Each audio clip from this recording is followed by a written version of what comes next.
Hey guys, so yeah, I got dropped off by the bus about a few minutes ago. Well, I wouldn't say a few minutes ago, I'd say about almost 10 minutes ago. It's about 9:25, so I would say about, I'd say about 9:16, if you will. But I wanted to come on here because even though I don't watch much wrestling news like I used to and everything, well, not wrestling news, but watch much wrestling like I used to anymore. I mean, I still watch it and everything. You know, I keep tabs, courtesy of, YouTube and wrestling news sites. And those I subscribe to here on YouTube, like Alex and JD and OTR Central and Solomonster and the like.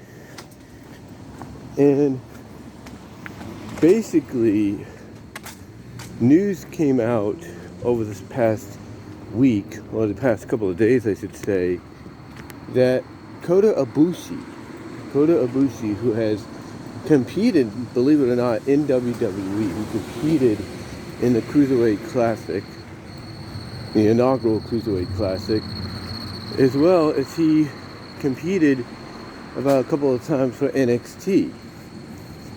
And one of his matches was with the now Buddy Matthews in AEW when he was Buddy Murphy. So yeah, he competed in WWE, He competed in WWE. He helped kind of like lay the foundation for AEW in that All-In event back in 2018. So he's been there, done that, and I think he may have made one appearance or so for AEW. I'm not really, in AEW I should say. He's made one or two appearances. I'm not really sure, but anyway, Kota Ibushi recently came out and said that he's had enough. He has had enough with New Japan Pro Wrestling, and he wants out. And that if he's not basically allowed to be released from his contract, he will expose basically the truth about the upper management, the power players, the cheater's gun, as he calls them, that run New Japan. This includes someone he's had a history with who screwed him over with when it comes to royalties for merchandise, called Kikuchi.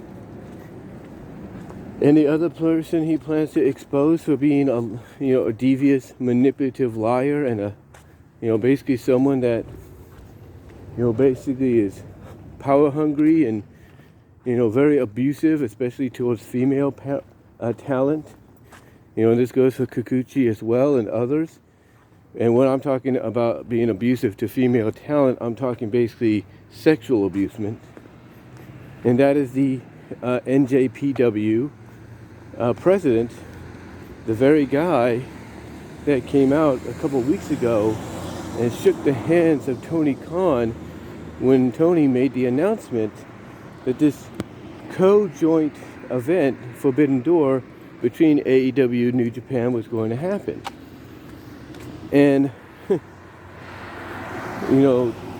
be honest, the reaction that got from a lot of folks, not the announcement, because everybody pretty much knew it was coming. They just wanted Tony and somebody representing New Japan to make it official. I'm talking about the Kota Ibushi stuff. And I'll tell you, because I tell you, when that, news came out, that he was going to expose the truth about them, a lot of folks, including Alex, who did a video on this. Actually, he cut out a clip, an excerpt, if you will, from his live stream, his AEW Dynamite review.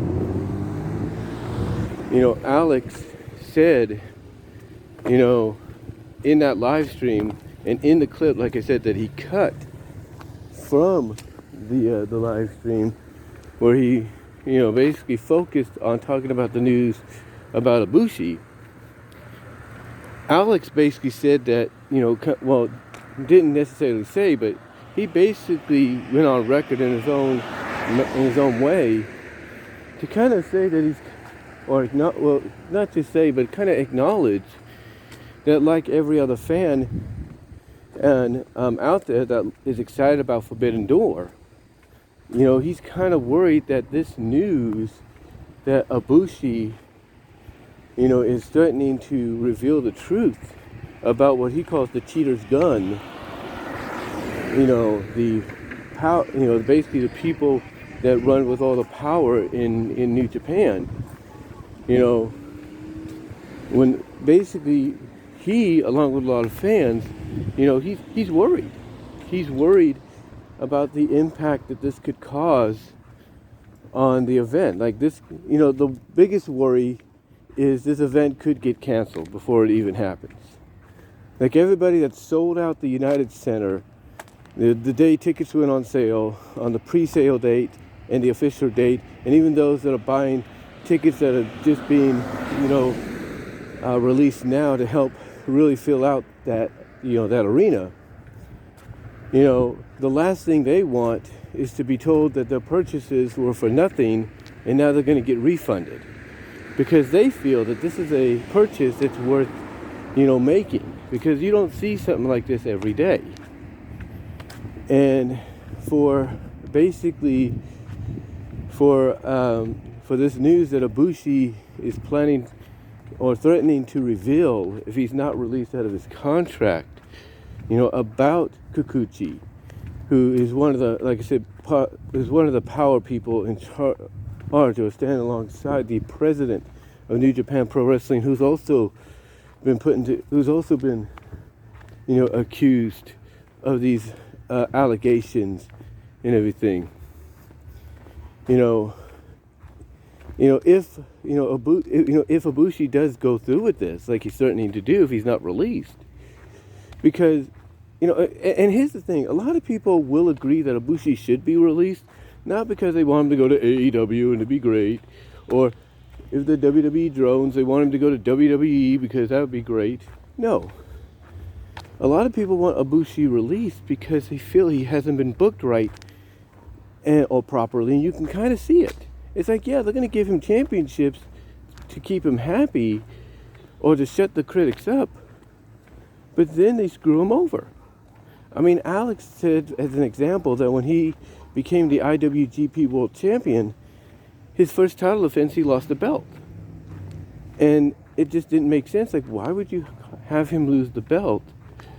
Or why would you have him win the belt if you're just going to take it away from him on his first title defense? It just didn't make sense. So yeah, obviously Ibushi saw what we all saw. Well, he was experiencing it anyway, and he wanted out. And he wants out, basically. He wants out. I mean, and the thing is, for his bosses to get on him, I should say, for basically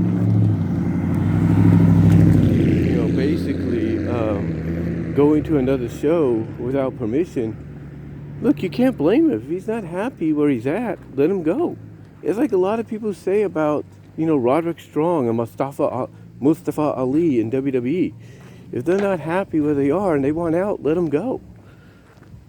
And it's not a good sign, basically. It's not a good sign, basically. My mom got a car back. But like I said, it's not a good sign when a company, doesn't, let you out of your contract because, they either want to keep screwing you over because they have a personal hatred for you, personal hatred with you, or some kind of other vendetta. I don't know. But the thing is, this whole situation with Ibushi in New Japan, it's something that hopefully is going to be settled peacefully so that this Forbidden Door thing can happen. Because if not, and the truth comes out that the guy that Tony Khan shook hands with is a cheater, and we'll talk, and a sexual abuser of women, and like I say, a cheater of his wife, which is like a very strict no-no in Japan, along with this Kikuchi guy, by extension and in the long run, it's not just going to be a bad look for New Japan on top of everything they've been through already negatively in the past year or two, but it's going to, by extension, be a bad look for AEW and Tony Khan for not being aware of this. And that's the last thing, fans of AEW, defenders of AEW want, especially in those that are in AEW want, or are considering going to AEW want. And most importantly, Tony Khan, that's the last thing he wants. But what do you guys think? What do you think of this whole Kota Ibushi situation with New Japan? Do you think do you think he'll follow through on his threats if he's not released? Or do you think New Japan will make the right decision and let him out? Let me know down below in the comments. Live chat during the premiere. Super chats are welcome, and the super thanks button is enabled as well. And until next time, guys, I am home, and I will talk to you later.